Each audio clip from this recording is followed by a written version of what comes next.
Bismillahirrahmanirrahim. Assalamualaikum warahmatullahi wabarakatuh.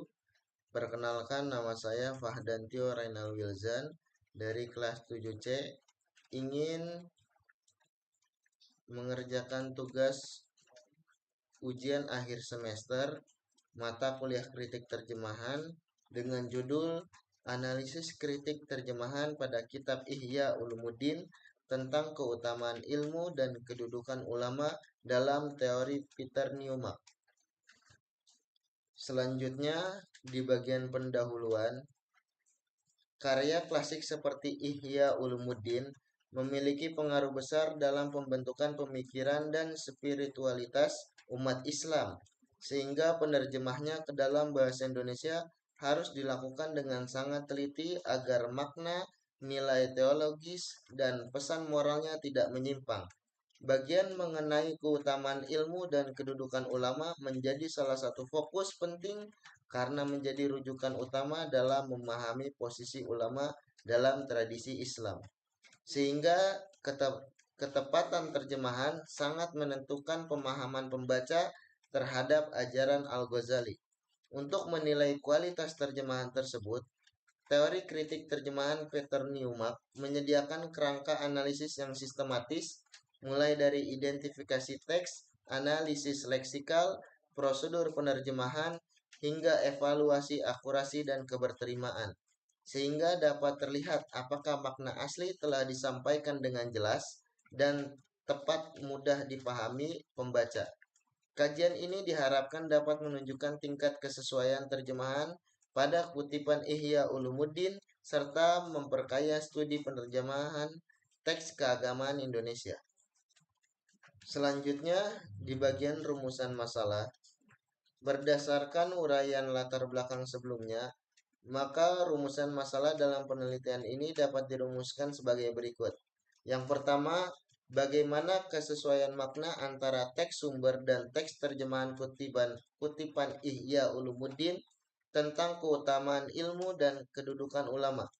Yang kedua, bagaimana tingkat akurasi keberterimaan dan kejelasan terjemahan berdasarkan analisis kritik terjemahan Newmark. Selanjutnya, di bagian tujuan penelitian, yang pertama mendeskripsikan teks sumber dan teks terjemahan kitab Ihya Ulumuddin. Yang kedua, menganalisis kualitas terjemahan berdasarkan teori Newmark. Yang ketiga, memberikan kritik dan alternatif perbaikan terjemahan. Selanjutnya, di bagian manfaat penelitian, manfaat penelitian secara teoritis. Yang pertama, penelitian ini diharapkan dapat memperkaya kajian teori penerjemahan, khususnya dalam penerapan kritik terjemahan menurut Peter Newmark pada teks keagamaan. Hasil penelitian ini dapat menjadi tambahan referensi akademik mengenai bagaimana teori Newmark digunakan untuk menilai akurasi, keberterimaan, dan kejelasan terjemahan. Selain itu, penelitian ini memberikan gambar konkret tentang penerapan konsep semantik dan komunikatif translation pada teks klasik seperti Ihya Ulumuddin.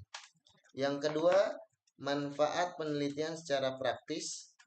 Penelitian ini bermanfaat bagi penerjemah, mahasiswa, maupun pembaca umum yang ingin memahami kualitas terjemahan teks keagamaan. Analisis dan kritik yang dihasilkan dapat membantu penerjemah dalam memilih padanan kata yang lebih tepat, mempertahankan konteks teologis, serta menghasilkan terjemahan yang lebih komunikatif. Bagi mahasiswa, penelitian ini dapat menjadi contoh cara menerapkan teori penerjemahan secara sistematis pada teks nyata. Selanjutnya, di bagian teks sumber, yaitu yashfa'u yaumal qiyamati salasatun al-anbiya'u thumma ulama'u thumma syuhada'u, yang artinya yang memberi syafaat pada hari kiamat ialah 3 golongan, yaitu para nabi, kemudian alim ulama, dan kemudian para syuhada. Selanjutnya di bagian terjemahan, yang memberi syafaat pada hari kiamat ialah 3 golongan, yaitu para nabi, kemudian alim ulama, kemudian para syuhada. Selanjutnya identifikasi teks. Teks sumber berupa kutipan Ihya Ulumuddin karya Al-Ghazali yang membahas keutamaan ilmu dan kedudukan ulama, termasuk penjelasan tentang 3 golongan pemberi syafaat pada hari kiamat, sehingga ia tergolong teks informatif dengan unsur vokatif karena bertujuan membentuk pemahaman religius secara tematis. Topik ini telah lama menjadi bagian penting dalam literatur klasik Islam dan bersifat edukatif karena menegaskan kemuliaan ilmu serta posisi ulama sebagai pewaris Nabi. Teks sumber ditunjukkan kepada pembaca muslim yang mempelajari etika dan tasawuf, sedangkan teks terjemahan diarahkan kepada pembaca Indonesia, terutama mahasiswa atau peneliti studi keislaman.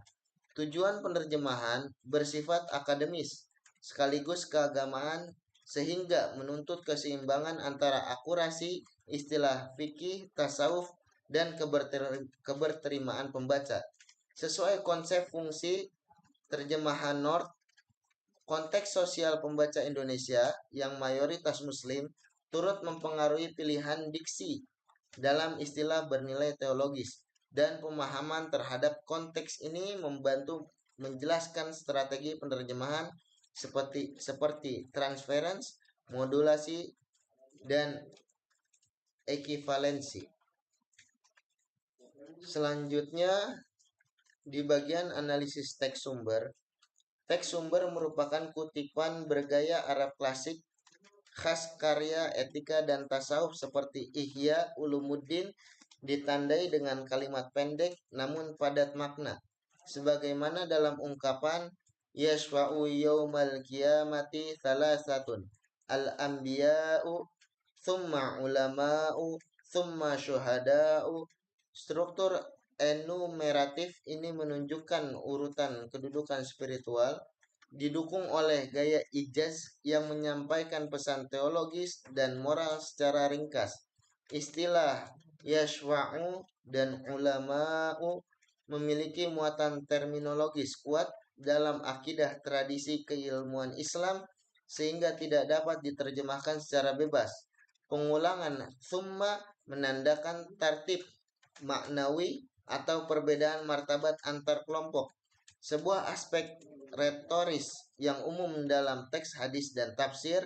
Karena syarat makna bernuansa teologis normatif, teks ini menuntut ketelitian tinggi dalam penerjemahan agar pesan spiritual, struktur hierarkis, dan intensi Al-Ghazali tetap terjaga. Selanjutnya di bagian analisis teks terjemahan. Teks terjemahan secara umum berhasil menyampaikan pesan utama teks sumber tentang 3 golongan pemberi syafaat pada hari kiamat.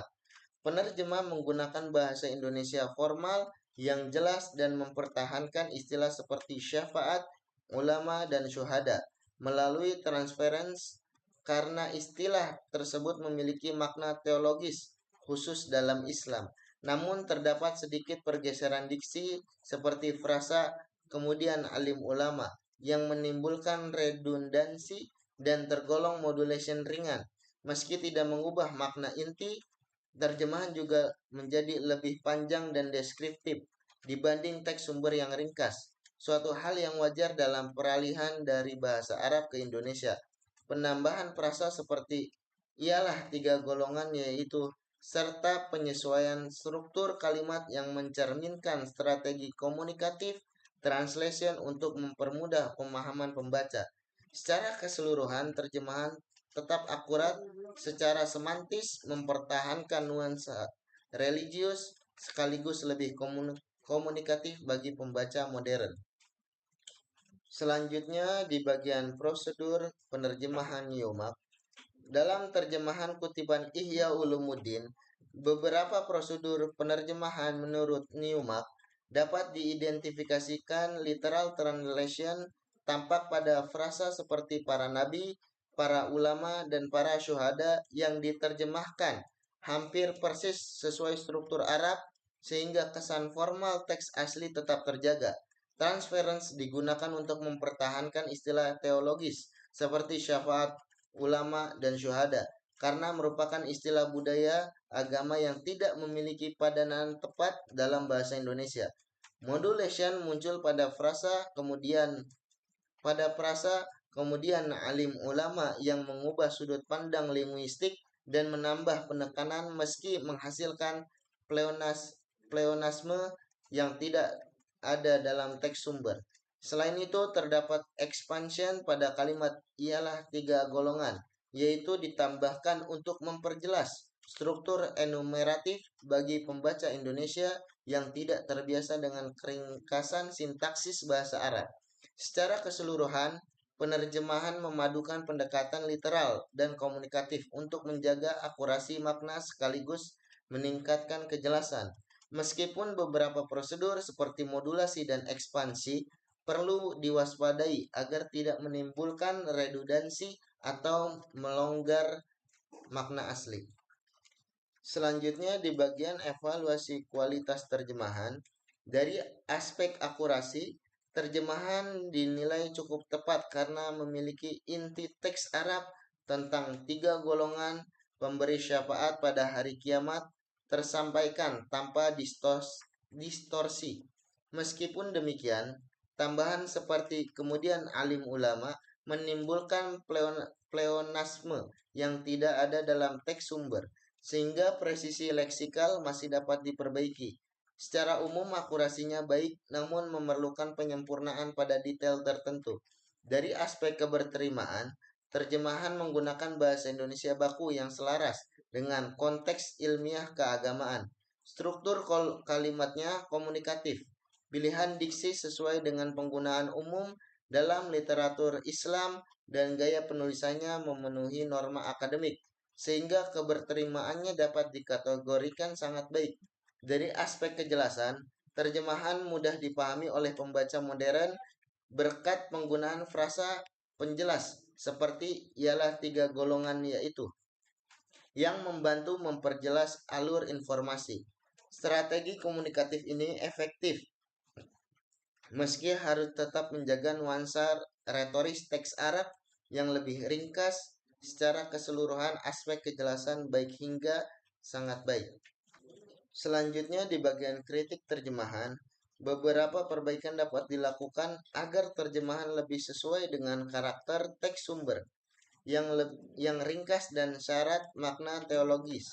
Pertama, frasa kemudian alim ulama sebaiknya disederhanakan menjadi para ulama karena kata al-ulama sudah bermakna jamak dan penambahan alim menimbulkan pleonasme yang tidak ada dalam teks Arab.